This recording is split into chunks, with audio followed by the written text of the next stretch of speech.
Soldering, just like any other skill, is mostly about the preparation. We've got a length here of, this is 14mm copper piping. First thing we're going to do is we're going to cut a piece off. Well, I've actually prepared already and I've cut most of the bits we need for this, so I'll just cut another little bit. I'm going to use the roller type cutter that we've got here. Now, in a pinch, you can use a hacksaw and you can cut through this, and what you'll get is a ragged, normally not very straight cut, which has lots of burrs, needs lots of preparation in order to actually make a start on joining. With this, we have a couple of rollers down the bottom here and a circular cutter blade here, which allows us to cut a nice, smooth, partially deburred piece of tube. I'm just going to cut a little bit off. Copper's expensive. All I've done, clamped it up, made sure it looks nice and square on to the bit of tube. We've got a adjuster nut down here which tightens it up. So I'm just going to snug it up, not too tight, just by hand, and then rotate it. And you'll see once I've made one rotation, we've got a little groove being formed in there. I'll give that a couple, and then we'll just tweak it up a little bit more. Maybe 3 revolutions. Now my cutting disc is a bit used now. I need to find the replacement, but you'll feel when it goes loose. So with a few turns, he says,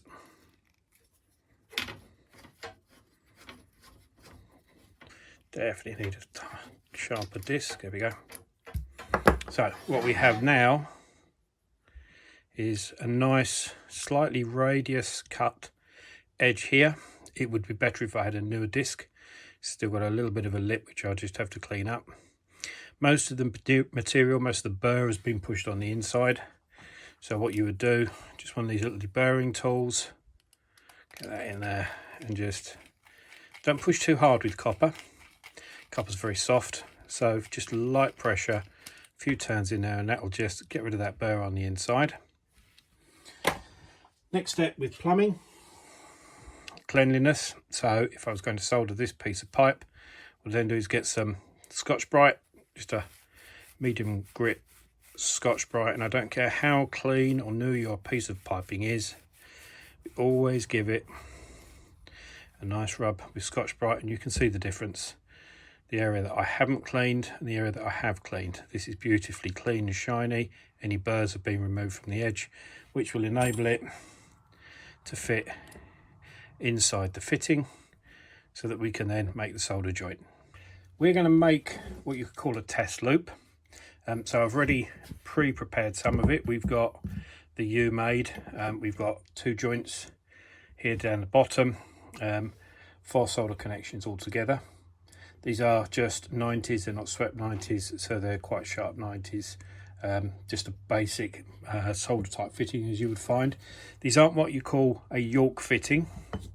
If we look at one in detail, these are merely bent pieces of copper tubing, bent to 90 degrees, that have a swage. So they are swaged out purely to accept the outside diameter of the pipe that we want to connect.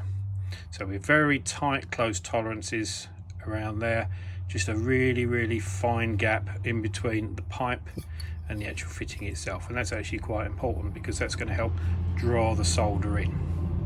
So the setup is going to be, and I've pre-cut and I've prepared all of these.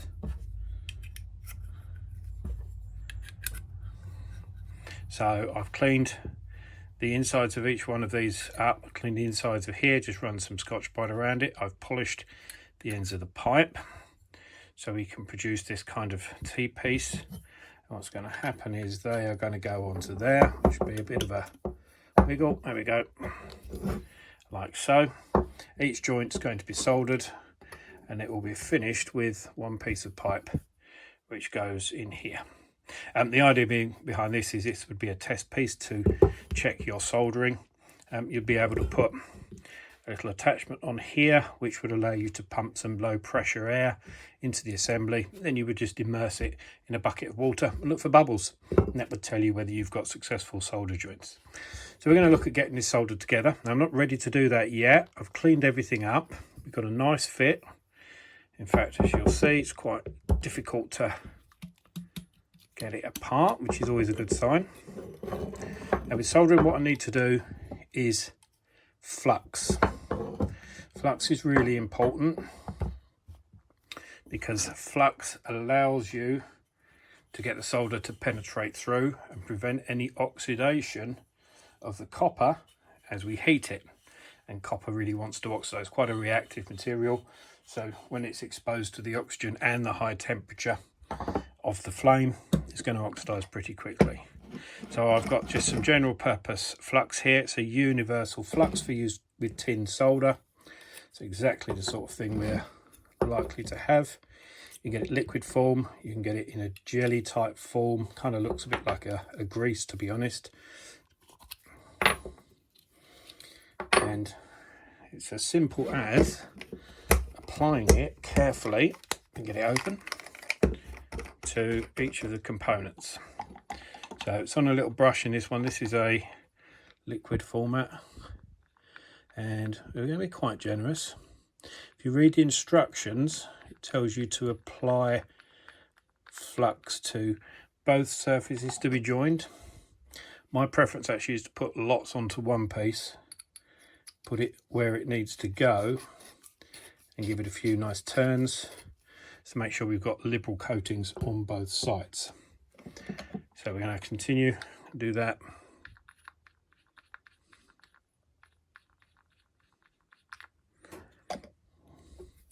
To the two tops of the T's, a couple of turns.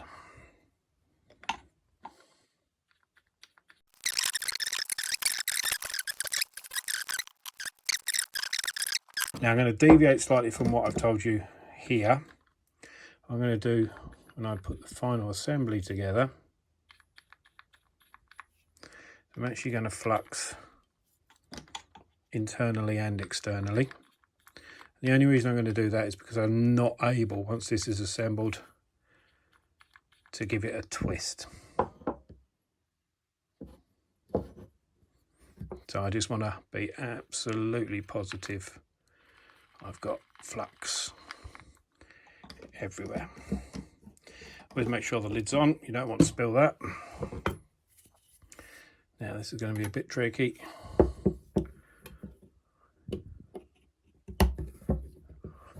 Get everything lined up. Give it a bit of a wiggle, give it a bit of a tap. Make sure we've got everything, looks reasonably square. And I will just put it on a flat surface to make sure, there we are, everything is nice and lined up. So we're now ready to make all of these joints, which is quite a lot of joints. It's quite a complicated assembly we're going to have to go through. So I'm going to get set up and we'll go through the soldering.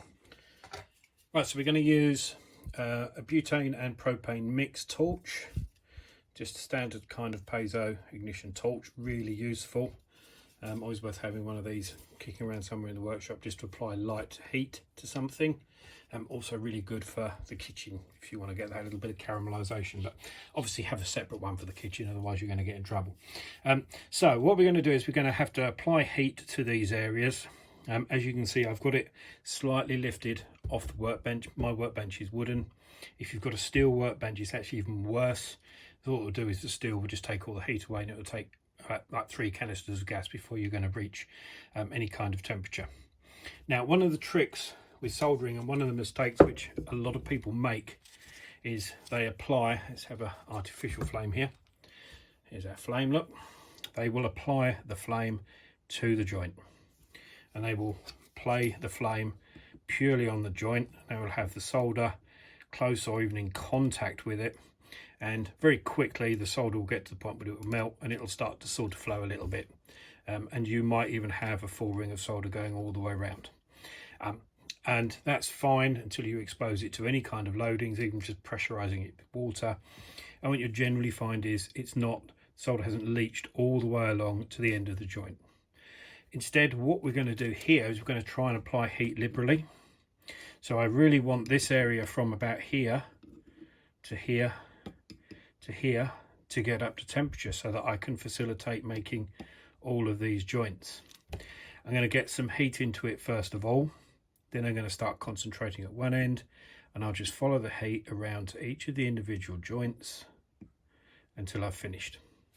I'm not going to apply massive heat, so just turn our flame on, something like that, more than adequate. Now this thing will go really quite high temperature, but I don't need that. I want to be fairly gentle.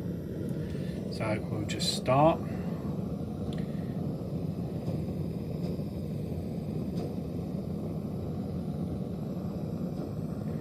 Ideally you want to be using some kind of heat-proof mat underneath, flame-proof matting.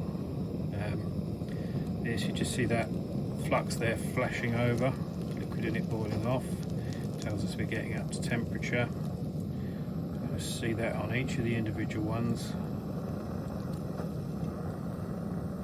What I'm using here actually is a little bit of leftover flame retardant plasterboard, which isn't ideal or perfect, but it does do an adequate job. So I'm just going to concentrate here, and I'm going to be holding my flame away from the joint, and then just start to introduce a little bit of heat into the joint.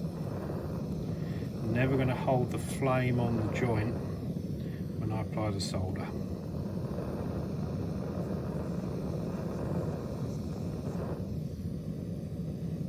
A little bit of show, we're just going to heat that a bit more.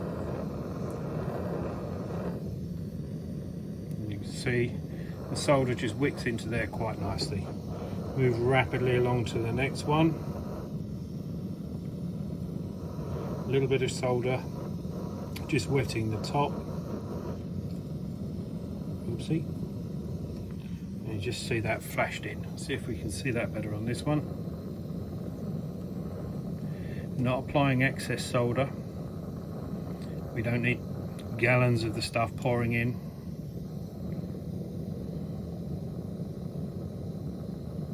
Just enough to make the joint and fill the, just might have just seen that, the way it was sucked in. Apply a little bit on the top and you can actually see it getting sucked in to the joint.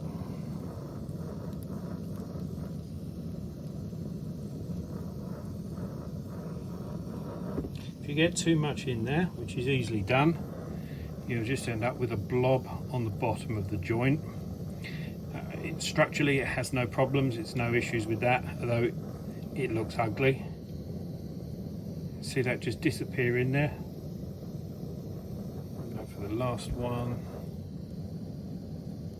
You can actually see that just gets sucked in by the capillary action of the tight gap. Now if we've got any big blobs under there, what we can do is we can heat that up and we can just wipe it off with a bit of wire wool, which will take any of those off. Generally speaking, industrial applications, we're not too concerned, but if we have pipes running close to each other, it can be problematic.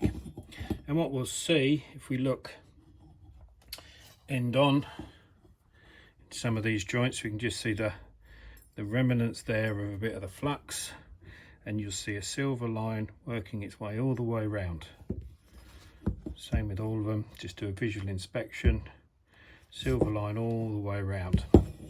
And what's interesting, if you were to then cut through this and have a look, you should find, due to capillary action, due to nicely distributed heating, you will actually get solder running from this point right the way through to the end of the 10mm swage, which will give you a nice, even, strong, watertight joint that will last for literally decades. That's soldering.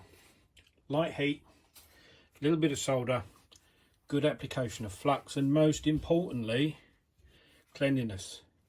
Get that copper clean, people, before we even start to use it, and you should have very little problem in getting some very effective, very strong copper joints. Thanks for watching.